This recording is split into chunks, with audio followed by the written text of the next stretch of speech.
DNA मित्रों, एक मशहूर कहावत है, गरीबी में आटा गीला होना, यानी जब पहले से परेशानी हो और उस पर एक नई दिक्कत और आ जाए।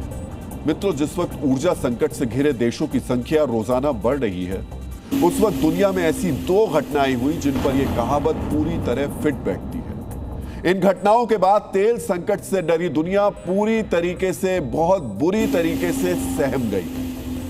पहली घटना के जिम्मेदार 4 वर्षों से रूस से लड़ने वाले यूक्रेन के राष्ट्रपति वोलोदिमीर ज़ेलेंस्की हैं, जिन्होंने ईरान से सीख लेकर रूस के तेल को निशाना बनाना शुरू कर दिया। मित्रों, बहुत गंभीर खबर है। यानी ज़ेलेंस्की समझ गए हैं रूस मिलिट्री पर हमले से नहीं, तेल पर हमले से झुकेगा। और दूसरी घटना का मास्टरमाइंड ईरान है, जिसने पहले हॉर्मुज का रास्ता बंद किया और अब मिडिल ईस्ट से तेल आयात के दूसरे रास्ते यानी बाब अल मंदेब स्ट्रेट को बंद करने की धमकी दे रहा है। ये दोनों घटनाएं दुनिया में तेल सप्लाई को ठप कर सकती हैं, जिससे उबरने का रास्ता बहुत महंगा और मुश्किल है। अब हम दुनिया में तेल संकट को बढ़ाने वाली इन दो घटनाओं का विश्लेषण करेंगे, जिसका हमारे देश भारत पर भी बड़ा असर पड़ सकता है। मित्रों, आज आपको जानना चाहिए रूस के तेल पर यूक्रेन के हमले और बाब अल मंदेब स्ट्रेट बंद होने से दुनिया कितने बड़े संकट में फंसने वाली है। और मुझे लगता है ये तस्वीरें हमें दिखानी भी चाहिए। आज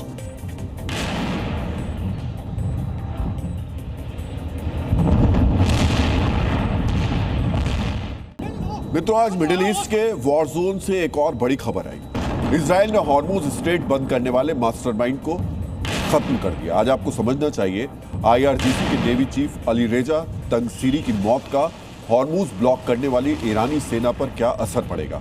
क्या नेवल चीफ की मौत के बाद ईरान हॉर्मुज में कमजोर पड़ जाएगा, या ईरान का बदला अमेरिका और इजराइल को बड़ी चोट पहुंचाएगा। लेकिन सबसे पहले आप देखिए, यूक्रेन ने ईरान से सीखकर ऐसा क्या कर डाला जो आज सारी दुनिया पर भारी पड़ रहा है। मित्रों, 4 साल से रूस के खिलाफ युद्ध लड़ रहे यूक्रेन को मिडिल ईस्ट के महायुद्ध ने संजीवनी दे दी है।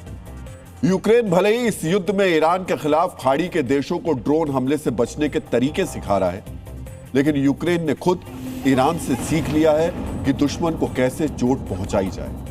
27 दिन के युद्ध में जिस तरह ईरान ने खाड़ी देशों के ऑयल इंफ्रास्ट्रक्चर को तबाह किया, अब वही रणनीति यूक्रेन ने अपने दुश्मन रूस के खिलाफ अपना ली।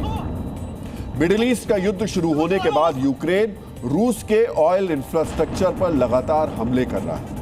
अब यूक्रेन ने समुद्र में भी रूस के क्रूड ऑयल को निशाना बनाना शुरू कर दिया है। रूस के एक पोर्ट से तेल लेकर तुर्की जा रहे अल्टूरा नाम के एक जहाज पर काला सागर में इस्तांबुल के बोस्फोरस स्ट्रेट के पास हमला किया गया। ये जगह तुर्की की समुद्री सीमा के पास और यूक्रेन की राजधानी कीव से लगभग 1000 किलोमीटर दूर है। यह जहाज 10 लाख बैरल कच्चा तेल लेकर जा रहा था। सोचिए, जिस वक्त 1 बैरल कच्चे तेल की कीमत $100 के पास है, उस वक्त 10 लाख बैरल तेल से लदे जहाज पर हमला कर दिया गया। यानी 900 करोड़ रुपए से ज्यादा के तेल पर निशाना साधा गया। मित्रों, इस हमले की जिम्मेदारी किसी ने नहीं ली है, लेकिन रूस और यूक्रेन की लड़ाई को देखते हुए इस ड्रोन अटैक के पीछे यूक्रेन का हाथ माना जा रहा है। इससे कुछ ही घंटे पहले यूक्रेन ने रूस के लेनिनग्राड में एक रिफाइनरी पर भी ड्रोन अटैक किया। यहां एक साथ 20 से ज्यादा ड्रोन से हमला किया गया। जिस रिफाइनरी पर यह हमला हुआ वो रूस की सबसे बड़ी रिफाइनरीज में से एक है। यहां रोज 3.5 लाख बैरल कच्चे तेल की रिफाइनिंग होती है, जो रूस की कुल रिफाइनिंग क्षमता का लगभग 7% है। समुद्र में टैंकर और रिफाइनरी के पास इन दोनों हमलों से ठीक पहले यूक्रेन के ड्रोन ने बाल्टिक सागर में रूस के प्रीमोर्स्क और उस्तलुगा पोर्ट को भी निशाना बनाया।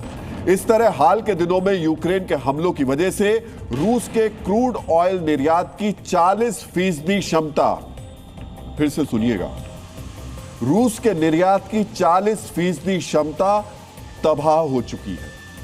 सोचिए, जो देश मौजूदा समय में दुनिया का दूसरा सबसे बड़ा तेल निर्यातक है, जिस पर चीन और भारत जैसे देश तेल आयात के लिए निर्भर हैं, उसकी लगभग आधी निर्यात क्षमता ठप हो गई है। रूस के आधुनिक इतिहास में यह सबसे गंभीर तेल संकट है। मित्रों, यूक्रेन 4 साल से रूस के खिलाफ युद्ध लड़ रहा है। अपना एक हिस्सा रूस के हाथों गंवा चुका है। वो रूस के हमलों के खिलाफ दुनिया से गुहार लगाता रहा है, पर किसी को कोई फर्क नहीं पड़ रहा था। दूसरी तरफ ईरान ने अपने खिलाफ अमेरिका और इजराइल का युद्ध शुरू होने के बाद पहले ही दिन हॉर्मुज स्ट्रेट को बंद किया। उसके बाद ईरान ने खाड़ी देशों के ऑयल इंफ्रास्ट्रक्चर को निशाना बनाना शुरू किया। इससे दुनिया भर में ऊर्जा आपातकाल की स्थिति बन गई। इस तरह ईरान ने युद्ध में तेल को अपना सबसे बड़ा हथियार बना लिया, ऐसा हथियार जिसका असर किसी भी बैलिस्टिक मिसाइल से ज्यादा खतरनाक साबित हुआ और इस हमले का असर पूरी दुनिया पर पड़ने लगा। अब यूक्रेन ने ईरान की इसी रणनीति को रूस के खिलाफ अपना लिया है। मित्रों, युद्ध शुरू होने के बाद सबसे ज्यादा फायदे की स्थिति में रूस था। एक तो कच्चे तेल के दाम में 40% से ज्यादा की बढ़ोतरी हो गई। दूसरी तरफ तेल संकट की वजह से अमेरिका को भी रूस के तेल पर लगाई गई पाबंदी हटानी पड़ी। इसके बाद वो देश भी रूस से तेल खरीदने लगे जो अमेरिकी पाबंदी की वजह से रूसी निर्यात से परहेज कर रहे थे। डिमांड बढ़ी तो युद्ध शुरू होने से पहले जो रूस डिस्काउंट पर तेल बेच रहा था उसने कीमत में भी बढ़ोतरी कर दी। दुनिया भले ही युद्ध से परेशान थी, लेकिन रूस को इस युद्ध में मुनाफा दिख रहा था, कमा रहा था। वो ईरान युद्ध के जरिए यूक्रेन के खिलाफ युद्ध में अपनी सेना और अर्थव्यवस्था को मजबूत करने लगा। लेकिन रूस के सहयोगी देश ईरान से सीखकर यूक्रेन ने अब रूस के तेल वाले खजाने को सबसे बड़ी चोट पहुंचा दी। सोचिए, 20 लाख बैरल तेल के निर्यात की क्षमता यूक्रेन के हमले की वजह से ठप हो गई।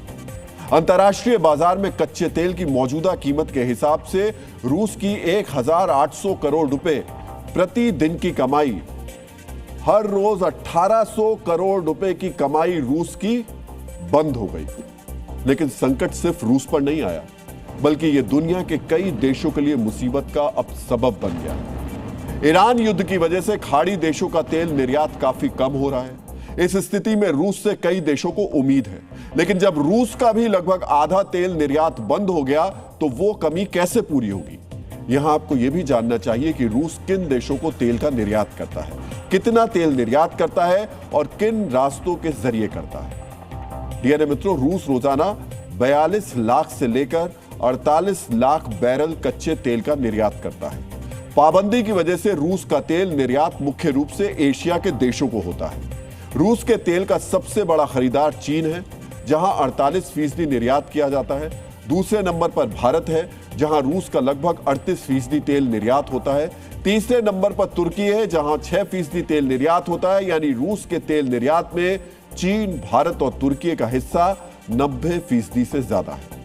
इनमें से चीन और भारत तेल की खपत के मामले में दूसरे और तीसरे नंबर पर है। सोचिए, तेल का सबसे ज्यादा आयात करने वाले दो देश जिस रूस से तेल खरीदते हैं उसके ऑयल इंफ्रास्ट्रक्चर को बर्बाद किया जा रहा है। डीएनए मित्रों, अब आपको यह भी जानना चाहिए कि रूसी तेल समुद्र के रास्ते कैसे इन देशों तक पहुंचता है। रूस के तेल निर्यात के 3 प्रमुख रास्ते हैं। एक्सपोर्ट का पहला रास्ता बाल्टिक सागर के जरिए है। प्रिमोर्स्क और उस्तुगलुगा जैसे पोर्ट पर टैंकर लोड होते हैं। जहाज पहले डेनमार्क के पास डेनिश स्ट्रेट जाते हैं, वहां से उत्तरी सागर होते हुए सेज नहर के रास्ते लाल सागर पहुंचते हैं। उसके बाद जहाज भारत और चीन जाते हैं। रूस से भारत आने में इन जहाजों को लगभग 35 से 40 दिन लगते हैं। यह रूस का सबसे प्रमुख समुद्री रास्ता है। यहां से रूस का 47 से 50% तेल निर्यात होता है। रूस का दूसरा समुद्री रास्ता काला सागर के जरिए है। नोवरोसिक बंदरगाह से जो जहाज निकलते हैं वो पहले टर्किश स्ट्रेट पहुंचते हैं। यहां पर तुर्की जा रहे जहाजों को आज निशाना बनाया गया। टर्किश स्ट्रेट से जहाज भूमध्य सागर पहुंचते हैं। उसके बाद स्वेज नहर और लाल सागर होते हुए भारत का रास्ता तय करते हैं। भारत के लिए यह रूट सबसे महत्वपूर्ण है। इसी रूट से तुर्की और यूरोप के कुछ देशों को भी रूस के कच्चे तेल का निर्यात होता है। इस रास्ते के जरिए रूस 20 से 25% तेल का निर्यात करता है। डीएनए मित्रों, रूस के तेल निर्यात का तीसरा प्रमुख रास्ता पैसिफिक के जरिए है। कोजेमिनो पोर्ट से जो जहाज तेल लेकर निकलते हैं वो पैसिफिक रूट से चीन तक जाते हैं। यह रास्ता छोटा है, लेकिन इसकी क्षमता सीमित है। इस रूट से 25 से 30% रूसी तेल का निर्यात होता है। भारत के लिए यह रास्ता महत्वपूर्ण नहीं है, क्योंकि इससे भारत को काफी कम तेल का निर्यात किया जाता है। मित्रों, इन रास्तों के जरिए रूस का तेल चीन, भारत और तुर्की जैसे देशों तक पहुंचता है। इसी तेल निर्यात पर रूस की अर्थव्यवस्था टिकी हुई है। इसी तेल की कमाई से रूस पिछले 4 साल से युद्ध लड़ने के बावजूद अच्छी स्थिति में है। ईरान युद्ध के बाद तेल की इसी आमदनी से पुतिन जो आमदनी हो रही है इस युद्ध से, वो पुतिन प्रसन्न लग रहे हैं क्योंकि उनको तेल बेचने पे कमाई है। लेकिन अब यूक्रेन ने रूस की अर्थव्यवस्था की बुनियाद पर ही चोट कर दी है। ऑयल रिफाइनरी और पोर्ट पर हमले के बाद यूक्रेन ने रूस के ऑयल रूट पर भी हमला किया। ईरान की जो नीति उसने अपनाई, उससे तेल का एक और संकट खड़ा होने वाला है। चीन और भारत जैसे देश इस संकट से सबसे ज्यादा प्रभावित होंगे क्योंकि ये रूस के सबसे बड़े तेल खरीदार हैं। अपने तेल व्यापार पर इस असर के बीच रूस के राष्ट्रपति पुतिन ने आज दुनिया को आगाह किया। मित्रों, पुतिन ने कहा कि ईरान युद्ध का असर कोविड महामारी की तरह हो सकता है। इससे सप्लाई चेन और उद्योगों में भारी रुकावट आएगी, यानी ईरान युद्ध दुनिया के लिए आर्थिक महामारी साबित होगा। रूस के ऑयल रूट पर यूक्रेन ने निशाना साधा, वहीं ईरान ने हॉर्मूज के बाद अब तेल के निर्यात का एक और रास्ता बंद करने की धमकी दी है। हॉर्मूज स्ट्रेट के बाद ईरान के टारगेट पर बाबा अल मंदेब रूट है। इस रास्ते की नाकेबंदी करने में यमन के हूती विद्रोही ईरान की मदद करेंगे। बाब अल मंदेब रूट का बंद होना दुनिया का संकट कैसे बढ़ाएगा, इस रूट से किन देशों को तेल का निर्यात होता है, यह जानने से पहले आपको ईरान की धमकी का कारण पता होना चाहिए। यानी मित्रों, पिछले कुछ दिनों से खबरें आ रही हैं कि अमेरिका ईरान के खार्ग द्वीप पर जमीनी हमला करने वाला है। वो खार्ग द्वीप जहां से ईरान 90% तेल का निर्यात करता है और जो ईरान की अर्थव्यवस्था के लिए सबसे महत्वपूर्ण है। खार्ग द्वीप पर अमेरिका का कब्जा ईरान को आर्थिक रूप से बर्बाद कर देगा। यही वजह है कि ईरान ने पहले से ही पलटवार की तैयारियां शुरू कर दी है। उसने दुनिया को तेल का एक और रास्ता बंद होने का डर दिखाना शुरू कर दिया है। ईरान अपने इस प्लान को कैसे अंजाम देगा, यह जानने से पहले आपको इस रूट की अहमियत जाननी होगी। मित्रों, बाबा अल मंदेब का अर्थ होता है आंसुओं का द्वार। यह अरब प्रायद्वीप और अफ्रीका के बीच एक संकरा स्ट्रेट है। यह लाल सागर का एंट्री पॉइंट है जो लाल सागर को अदन की खाड़ी और अरब सागर से जोड़ता है। सुएज नहर से आने जाने वाले जहाज इसी रास्ते से गुजरते हैं। सबसे संकरी जगह पर इसकी चौड़ाई केवल 30 किलोमीटर है। हॉर्मूज स्ट्रेट बंद होने के बाद सऊदी अरब ने अपनी ईस्ट वेस्ट पाइपलाइन के जरिए तेल को लाल सागर के यानबू बंदरगाह तक बेचना शुरू कर दिया है। इस तरह हॉर्मूज स्ट्रेट के विकल्प के रूप में बाब अल मंदेब की भूमिका महत्वपूर्ण हो गई है। रूस से जो तेल भारत और चीन को निर्यात किया जाता है वो भी बाब अल मंदेब के जरिए गुजरता है। बाब अल मंदेब दुनिया का चौथा सबसे बड़ा शिपिंग रूट है। दुनिया के समुद्री तेल व्यापार का 12% इसी रास्ते से गुजरता है। वैश्विक एलएनजी का व्यापार का 8% हिस्सा इस रास्ते से होकर गुजरता है। साथ ही दुनिया के कुल व्यापार का 10 से 12% इसी रूट से होता है। हर साल करीब $1 ट्रिलियन यानी लगभग 94 लाख करोड़ रुपए का सामान इस रास्ते से गुजरता है। समझ रहे हैं आप? 20% तेल की सप्लाई हॉर्मूज स्ट्रेट की वजह से ठप है और अब 12% और तेल की सप्लाई पर संकट के बादल हैं। यानी आने वाले दिनों में कुल मिलाकर दुनिया की 1/3 तेल की सप्लाई ठप होने वाली है। 20% तेल की सप्लाई बंद होने का यह असर है तो 32% का क्या असर होगा, इसका आप अंदाजा लगा सकते हैं। मित्रों, जो स्थिति हॉर्मूज की वजह से एशिया के देशों की है, वैसी ही स्थिति बाब अल मंदेब के बंद होने से यूरोपीय देशों की हो सकती है। इसकी वजह यह है कि यूरोपीय देश इस रास्ते पर सबसे ज्यादा निर्भर है। साथ ही भारत और चीन जैसे एशियाई देश भी प्रभावित होंगे क्योंकि रूस का तेल इसी रास्ते से आता है। अगर बाब अल मंदेब रूट बंद होता है तो जहाजों को अफ्रीका के दक्षिणी छोर यानी केप ऑफ गुड होप से जाना होगा। इससे जहाजों के तय की जाने वाली दूरी 7,000 से लेकर 10,000 किलोमीटर बढ़ जाएगी। इसके कारण जहाजों की अपनी मंजिल तक पहुंचने में 2 से 3 हफ्ते ज्यादा लगेंगे। शिपिंग की लागत भी बढ़ जाएगी। मित्रों, अब आपको बाब अल मंदेब को लेकर ईरान के प्लान के बारे में भी जानना चाहिए। हॉर्मूज स्ट्रेट की तरह बाब अल मंदेब को बंद करना ईरान के लिए आसान नहीं है क्योंकि यह ईरान से लगभग 2,500 किलोमीटर दूर है। लेकिन इसकी लोकेशन यमन के पास है, यानी वो देश जहां ईरान समर्थित संगठन हूती मौजूद है। हूती विद्रोही बाब अल मंदेब के आसपास के इलाकों पर नियंत्रण रखते हैं। उनके पास एंटी शिप मिसाइल, ड्रोन और दूसरे हथियार मौजूद हैं, जिससे कॉमर्शियल जहाजों को निशाना बनाया जा सकता है। गाजा युद्ध के दौरान भी हूती विद्रोहियों ने ड्रोन और मिसाइल से जहाजों को निशाना बनाया था। इसकी वजह से स्वेज नहर से गुजरने वाले ट्रैफिक में 70% की गिरावट आई थी। हूती विद्रोहियों के समर्थन के इसी भरोसे के कारण ईरान ने बाब अल मंदेब को बंद करने की धमकी दी है। हूती अब एक बार फिर हमले शुरू करने के लिए तैयार है।